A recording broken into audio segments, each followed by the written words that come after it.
This is episode number 6 with Jenny Wu. Welcome to The Archaeologist Talks. The Archaeologist is a collaborative platform that focuses on showcasing worldwide design projects from students and young professionals. This time around, though, we're creating a space to talk about design with the leading architects and designers around the world. Our goal for these conversations is to inspire and influence the young community. We're going to bring in tips, personal insights, and different perspectives of what design really is to each one of us. And I'm your host, Maria Flores. Hey guys, so welcome back to The Archaeologist. I am very happy that you tuned in today because we have an amazing interviewee today. We have Jenny Wu. She received her Bachelor of Arts from Columbia University and she has a Master's of Architecture from Harvard GSD. She is currently a member of the design faculty at SciArc and Columbia, and she is also the partner at a Los Angeles firm which is called Oyler Wu Collaborative with her partner, Dwayne Oyler, and she founded it with him in 2004. The firm is recognized for its experimentation in design, material research, and fabrication. In addition to that, she's also the founder of Lace by Jenny Wu. It's basically a line of 3D printed jewelry, which she founded in 2014. The pieces have been widely featured in publications such as Forbes, People, Elle magazine, everything you can imagine, and most importantly, she has been named one of the 4 design visionaries by Porsche and Dwell magazine. In this episode, we talk about her experience attending the top 2 universities in the United States. She also tells me about how her and her partner, Dwayne Oyler, started Oyler Wu Collaborative together by basically making ends meet financially, only to pay rent and to survive, while they also felt amazingly motivated to continue working on projects even if they didn't even have a single client. She explains how the dedication and hard work has paid off over the years. She talks a little bit about what it's like to have the same partner in life and in work. And she also tells a story about how she started Lace, her 3D printed jewelry lane that has grown amazingly over the years. Finally, she gives her best piece of advice to you guys studying architecture right now or recent graduates to learn that school should be the place to study different ideas, that you do not need to know exactly who you are right now. I love this conversation. I love Jenny's positivism and openness to tell her story with all of you. I cannot wait to hear what you all think. Let the talk begin. Hey Jenny, how are you? Good. How are you? Nice. It's very nice to have you here. It's amazing to connect. So tell me a little bit about yourself. You went to Harvard University and before you went to Columbia. What was your experience studying at these 2 top universities in the country? So I'm Jenny Wu. I'm a partner in Oyler Wu Collaborative. We're an LA-based architectural firm. And then I'm also the founder and director of Lace by Jenny Wu, which is a 3D printed jewelry brand.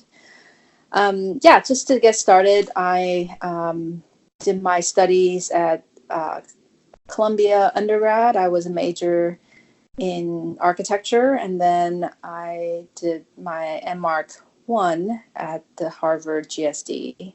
They were, at the time, this was in the 90s, so it was both schools were quite different.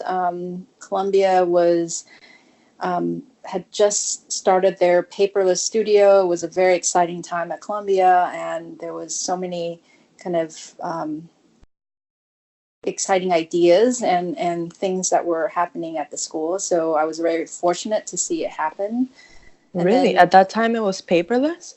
It was around, I was an undergrad, so I was not in the grad program, so I didn't actually take part in the studios, but just kind of seeing that happening was really, really exciting. And I still remember taking classes and working on these Unix machines and working on like Alias and very first generation softwares, and that's amazing. Just can't imagine, how far we've come since then. And then Harvard was a very different school. It was, intellectually really exciting, and I've met obviously my partner there, but obviously very different kind of philosophies about, how they teach architecture and Mm-hmm. the things that you do there. So I think for me, it was kind of the perfect balance. And then I actually think in some ways, our biggest influence is moving to LA. Actually, for me, it was moving back to LA because I'm from LA originally. I was gonna ask you about that. Why did you move to LA again? When you grow up and maybe it might be true since you're in Miami that, Mm-hmm. you take things for granted. Like you think all places have great weather and, it's always sunny and perfect. And, Mm-hmm. when you're away for over 10 years, you realize it's not quite like that. And I had Yeah. this very rosy picture of what LA is. And Mm-hmm. also we were just really interested, in the the people who are practicing there, and SciArc seems like an amazing school. So Mm-hmm. so we decided. I also felt like when we were in New York, we were doing a lot of interiors, and we just wanted to Mm. expand and start to do more Yeah. ground up building. So we thought LA was the right move for us, and it turned out to be exactly the right move for us. So Yeah. we absolutely love it here. So And LA is probably like Miami in the sense that it started as a very small community, but now it's very developing. And it's really exciting to see, at least for me, the things that are going to happen in Miami in the next 10 years. LA is probably a little bit ahead of Miami in that sense, but it is very nice to be in the circle of those creatives and designers that are starting something new in LA. yeah, absolutely. I think, we feel lucky every day that we get to teach at SciArc and be Mm-hmm. with other really interesting practitioners, and just I think it keeps us sharp. And also we're at a place where, a lot of times when you're especially when I was in New York, you feel like you had to be a certain size company before you get larger projects. And I think Mm-hmm. in LA there's more sort of different types of industries that allow for younger clients that might want younger architects, and so Mm-hmm. it's been a really great place for us to start an office. Yeah, I see. So tell me, what were your interests like when you were just a graduate out of Harvard? Do you believe that your interests have changed when you were in school versus now? Um, well, I think, whenever we start our lectures, we often look back at kind of the seed of Mm-hmm. what Dwayne and I's common interests were. And I think both of us had, like, my thesis project at Harvard and kind of Dwayne's drawings. And we both had this obsession with lines. And I think Mm-hmm. that kind of started a an exploration for at least the first half of our careers, where we developed many series of projects that were line based. And I think that also has to do with the fact that we were in LA, and also SciArc, and the fact that we were able to design and fabricate the work that we do, Mm-hmm. and that Mm-hmm. allows us to build a kind of body of work that is also very research based, and we can kind of keep developing these ideas. And over the Mm-hmm. last 15 years, we've started with sort of line based projects, and it was sort of line and surface, and then line, surface, and volume, kind of having a dialogue Mm-hmm. with each other. So So you guys have been building this firm for over 15 years now. it's, I would say loosely, the first, we moved to Los Angeles in Mm-hmm. 2004, but we didn't really, I was working for other offices, and then Dwayne was teaching. And so I would say we've been in LA for 15 years, but I think technically our office is about 12, 13 years old. So. Okay. And was it hard or easy? Well, it's always hard to start up a studio, but what was your experience starting up a studio with your partner? Well, it's kind of there's two parts to that question. One Mm-hmm. is, the difficulty of starting any business, and especially in Mm-hmm. architecture business in a city that you don't really know much about. And then the second part of the Mm-hmm. question I'll answer later is to do it with your partner that's both for work and in life. So Yeah. the first part of the question is, I think, what I liked about being in LA is that you can be quite unconventional about how you Mm-hmm. practice. And so, we were able to, it's when you move to a new city and you want to start an office, it's not like clients will just come, especially if you don't have a portfolio of Exactly. work. Yeah. And so I think what we did was we thought, we can't just somehow wait for projects to come. And we were less interested in just working on a lot of competitions because we felt like, we're working on a problem and an issue and this research, and we wanted to keep working on it. And it may be for us Mm-hmm. starting from a small scale. So we started inventing our own projects. Our first project was Really? we first just uh, designed and built our own office. We decided to invest $2,500, which was like a 1 month rent in LA, Uh-huh. and then but it was like $20,000 worth of labor. Um, Yeah. but we built our own office, and then that got published, and we said, oh, well, that's an interesting way to make a project happen fairly quickly. So then the second project, we did a project for my parents, and then of course you then run out of family members, and then you realize, okay, so what do you do after that? And you figure out like, okay, so I need to be creative, and that's where we Mm. were approaching some galleries, and we kind of pitch it as like, you know, well, like, let's either, I think at that time it was like either we split the cost or you just pay for our materials and we'll put in our own labors. Really? And this was just to get That's work out so there. interesting. That's so interesting. It was And then, almost you were marketing yourself. yes, but in a way, like, obviously it's just giving us ourselves, like, in some ways we all have to invest. Like, if you Yeah. are working on a Mm-hmm. competition, you're investing on that time to design something that probably will not get picked, because you don't know who the juries are and what they're looking for. And I think Mm-hmm. for these, we kind of feel like if we can make it happen, it might actually happen more likely to happen. So Mm-hmm. we did that, and then later on we started gaining more confidence, and we started to see that actually the fabrication process is a really great way to also expand the way we design. So we start Mm-hmm. to learn about how to put things together in unconventional ways, and then how ideas about assembly might then re-inform how we design something. And so Mm-hmm. it becomes a very back and forth relationship between fabrication and design. And so so then we started doing that every summer, and we're still doing that now.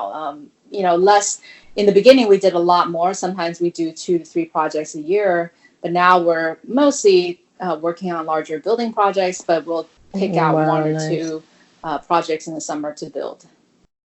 And in the beginning, were you guys also working other jobs, or was this a full-time thing that you would spend all your time on it? Uh, well, I had a full time. Well, I had a full time. We both had full time jobs for about 4 years in New York, and then Mm-hmm. I worked for another 2 years in LA while Dwayne started teaching at SciArc. And then after 2 years, I transitioned to teaching. So we were both teaching full time, but then practicing in our own firm full That's time. great. That's great. That's very inspiring, honestly. But also just to say that, that whole kind of investing our own work only Yeah. happened in the Mm-hmm. first, I would say, 3-4 years. And then, after 5 years, we said, okay, for now, we have to at least fully cover our projects, not lose money.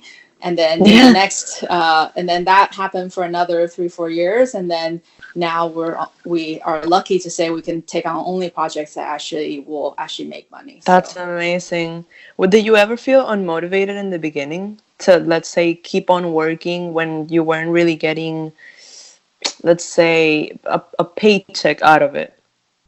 uh, I think your motivation is different at every phase of your career. In the beginning, we are Mm-hmm. just so motivated to show people what we can do. So no, we Yeah. didn't feel, of course it's not great when you're like, it feels like a starving artist kind of thing, but at least at that time, early on, it was just the two of us, and we make sure we can survive, and that's where the Yeah, teaching comes in. that's But great. now but we feel like it's going to pay off at some point, and it did. So That's nice. And now for the second part of the question, what is it like to work with your partner in life and in the work, work field? yeah. Yeah.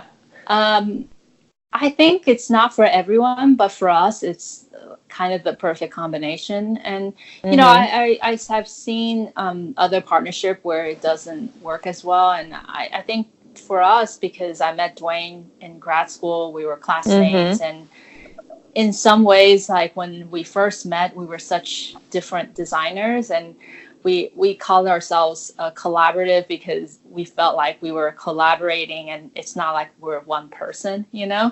Mm-hmm. And but I think over time we realized, like, in the 15 years since then, we've grown to build this practice together, and I think it's amazing if you can figure out a person to do that with, and Yeah. to grow this, like, we have our own babies, but this is also our baby, right? So Mm-hmm. Mm-hmm. Now, you said that the collaborative, it focuses on challenging the typical version of the built environment, right? yes. How do you believe that your projects challenge this notion? Well, I think we often go into a project first the maybe asking a different question, like, Mm-hmm. thinking about, like, we're doing some projects with the city, and then thinking about, we're designing this greenway bikeway, like, what is the version of the bridge? How do you rethink the idea of public space? And so Mm-hmm. just trying to think about, um, also, like when we did this big project in Taipei, which is a high-rise building, how do you think Mm-hmm. about housing differently than like before? Over there, everything is kind of pretty cookie cutter. It's like you stack, one Yeah. patio on top of another, and they kind of look the same all the way from the bottom to the top. And how do we Mm-hmm. create variation on something that wants to be the same? And so there's a lot of things that, we're trying to think about what is the norm, and then how do we challenge that. Do you think us as a designers must always challenge what is depicted as normal around us? I For me, yes. Yeah. Like, I think it's so easy to be comfortable and not, and I think a lot of times, well, of course, because you look around and you start to see things that also all kind of start to repeat itself, right? Mm-hmm. And I think Right.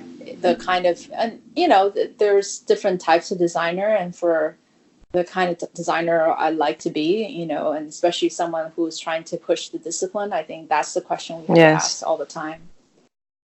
Yeah. And I mean, I'm guessing that that's also one of the main focuses on your studio at SciArc. SciArc is basically based on challenging what is normal around us and Yes, reimagining things. absolutely. Yeah. How did you start teaching in general at Syracuse, at SciArc? Did you always find teaching as a career that you wanted to pursue? I think it always made sense to me as something that I would do in the beginning to Mm-hmm. supplement the office. And at first, it was just like out of necessity. We want to make sure we can even pay rent the next month. And so we needed Yeah. something more steady. But I think, at this point, like, I feel like we teach because we absolutely love it, but it also, we think that Mm-hmm. it really adds something to our practice. Of course, Right. teaching sometimes is hard. You feel very, like, I'm exhausted by end of every Mentally exhausted. yeah, like, I always tell my students, like, you talk to us for 15-20 minutes, and you like basically extract everything out of us, and then I have to do that with The every life. student. And so I feel like Yeah. by the end, I like all my creative juice is out How many out in the students do you studio. get in a studio? It depends on the studio. I think their studios between 10 and 12. Mm, okay. Yeah, that's not bad, but I mean, with the rhythm of SciArc, I'm guessing that it is very mentally draining. Yeah, because it's like, we never teach any studio the same Yeah. every Mm-hmm. year, and there's always changing it up. And so you just don't get too complacent at a school like SciArc, which I think that's what it needs to be. So, Yeah. What is something that you have learned through teaching that you wish you knew as a student in architecture school? Something that now you say, yeah, I should have known that before, now that I'm a professor. I don't know if there's some like, if I had known this, um, Mm-hmm. but I do think, especially at a school like SciArc, I think it's important to explore. Sometimes you feel like you have to find yourself, like, who am I at the school, like, right away. And I think Yeah. school is a good place to explore different ideas and different styles, ideologies, Mm-hmm. and then afterwards you still have plenty of time to figure out who you are. So I do Yeah. think that people sometimes get, like, kind of be like, I need to figure out who I am before I get out. And I think it's okay. I think who we were when we were in school, you start to see a kind of a seed of it, but I think it starts to Mm-hmm. develop more once you're out of school. Hmm. Yeah, that's very interesting. I believe so as well. Now, tell me about the connection between jewelry and architecture. Where did that come from? Um, it's a funny story. Actually, it has a Miami angle to it. Oh I God. um, I was about 5 years ago. I was sort of, I started doing a lot of public speaking, and I thought, Mm-hmm. oh, I want something to wear to when I go out and speak. So I started like designing some pieces for myself to wear, and then I thought, well, I don't really know anything about jewelry, but I do know how to 3D print. So we made some prototypes, and I started wearing it out. And I remember I was at Art Basel, Miami, one December, and at that time I wore one of my necklaces, and literally, like, just walking around Miami, I was like bombarded with people who kept like asking me, like, where did you get that? Seriously? How do I get it? Like, I would be sitting at lunch and someone would be, and I think it's also just like, even 5 years ago versus now, like, I think just people are not as aware of 3D printing and all that, the general public. And Yeah, people kept exactly. wanting to like ask about it, buy it. And so at that time I thought, okay, maybe there is something here. I need to think about potentially actually Mm-hmm. exploring this as a business. So I spent about a year prototyping, working with different 3D printing companies, because you realize like this process is so different than traditional way of making jewelry. And it's also like, this is a real business. I didn't want it to be like just kind of Mm-hmm. a amateur thing. So like figuring out Mm-hmm. how to produce something that's not going to break. How do you produce something that also is wearable, durable, and looks good, and not just something like people would actually want to wear, and not just something Exactly. that you look at. So, Mm-hmm. so then I spent about, I would say, even now we're still learning about the business, but we're constantly involving the brand, and also like working on things that our customers have asked us. Like, we launched a wedding collection about a year ago, and it's been doing I've super seen it on your well. website. And just like rethinking about the same questions I was talking about, like thinking about the kind of always asking a different question. Like we asked about like, what is it about wedding rings that is not out there? You know, how do we rethink, you know, what wedding rings are like, and how do we think about the relationship, let's say, of the engagement ring and the wedding band? Like, why don't they ever fit together well? You know, so things like that. Like we start to use our learning from the architecture and apply it to the jewelry. And I actually think, you know, as we are working on much bigger projects now, it's really nice to have these small projects like the jewelry where, you know, we can produce something and people wear it, and then we can get sort of instant reaction where people are really excited, and you know, so that's been Yeah. really nice. What about the materials? What materials have you used?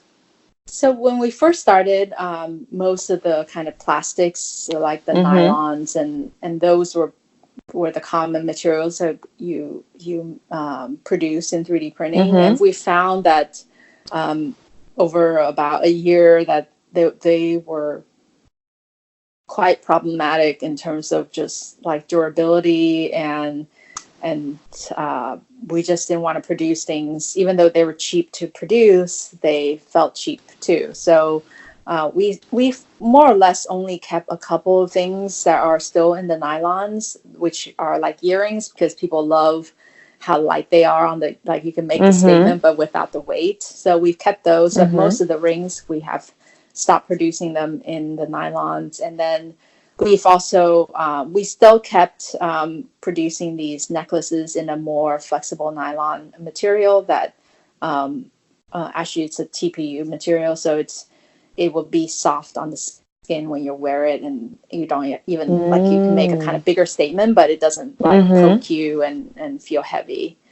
And then, but we've moved towards mostly working in the metals. So we have a steel collection that is a stainless steel and bronze base. And then we have the precious metals, and those are, we can basically produce anything from platinums, gold to silver. And then we 3D print a wax that then gets casted. Wow, that's amazing. A lot of work goes into that, I'm sure. A You've lot. obviously you started to see how to make it, right? You were the first one to do a prototype, then try it on. How were you printing without the supports? Well, this is a different, like each one of those are a different kind of 3D printing technology. None of them Right. actually, well, the binder jetting, which is the steel one, does have supports, but then basically you have to, it's minimal support compared to like the normal printers. And then the nylon ones are all powder based, and so is, Wow. yeah, and the wax is, That's a kind of incredible. washable kind of thing. So none of it has support either. So Wow, that's incredible. And now, you obviously consider lace, the 3D printed jewelry lane, as a ramification of architecture, right? How do people around you see it?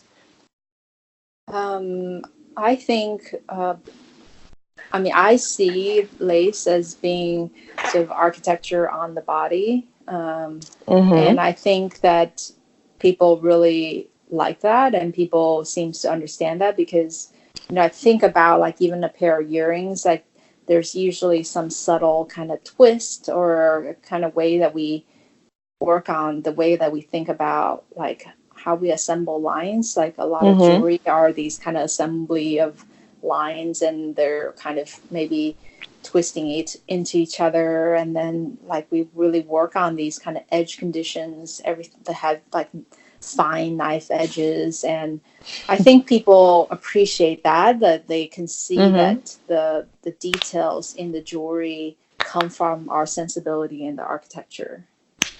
That's amazing. I love how the concept of lines has always been there throughout all the work that you have done. Wow, Yes. it's amazing. All right, now the final question. And I know we went over this a little bit, but what is a piece of advice you would give a student? There are many, but I The think most important thing for you. Most important thing is, I think that, when you're at school, it's Mm-hmm. really learning about how to think about design and architecture. And I think that learning is going to translate into so many aspects of your life that's potentially outside of architecture. And I think, Mm-hmm. you know, I would try to get as many of those kind of different perspectives as you can, because I think they will always, if you end up being an industrial designer or interior designer or something else, I think Mm-hmm. all the kind of design thinking that you're learning from school will translate into everything you do later. So like the kind of, maybe the sometimes students have anxiety about like the kind of practical aspects of learning everything about the school, like the practical aspect of the profession, and Mm-hmm. that those will come and you have to learn those because that's important. But in school, just focus on really absorbing all of these different influences and find who you are. Thank you. Thank you. That's really amazing advice. So thank you so much for sharing everything that you know, how you started. It's honestly incredible where you are now. You're an inspiration. Thank you a lot. I really appreciate that. Thank you. Yeah, great Yeah. work on the archaeologist, and I think these different platforms are so great for students to see what's out there and the different, Mm-hmm. Yeah, and ideas. with And this podcast also, they can learn from what successful people think about and what they're doing, how they started it. Because sometimes, we see as students, we see these successful people as unreachable, you right, know, sure, and it's I get it. amazing to learn from them. Yeah. Right, awesome, great. All Well, right. thank you Thank you, for Jenny. thinking of me, and I appreciate you inviting me to talk. Thank you all so much for listening today. I hope you have a wonderful week ahead of you. This was episode number 6 with Jenny Wu. And if you're not following yet, you have to follow The Archaeologist on social media. Do so right now. We're on Instagram, Twitter, Facebook, Pinterest, and many more. Also, you should go to our website, thearchaeologist.com. See you on the next episode, guys. Goodbye.